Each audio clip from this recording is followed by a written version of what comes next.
أخذ يعدد جوانب العظمة في شخص رسول الله وسيرته.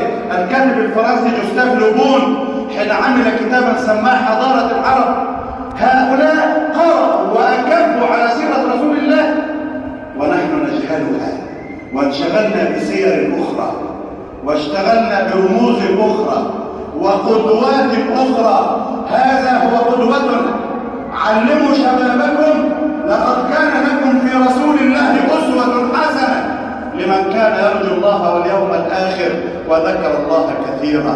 علموا أبناءكم واعلموا أنه والله ما أحبنا أحد كما أحبنا رسول الله، ما حرص علينا أحد كما حرص علينا رسول الله، من شغل بنا أحد كمن شغل بنا رسول الله.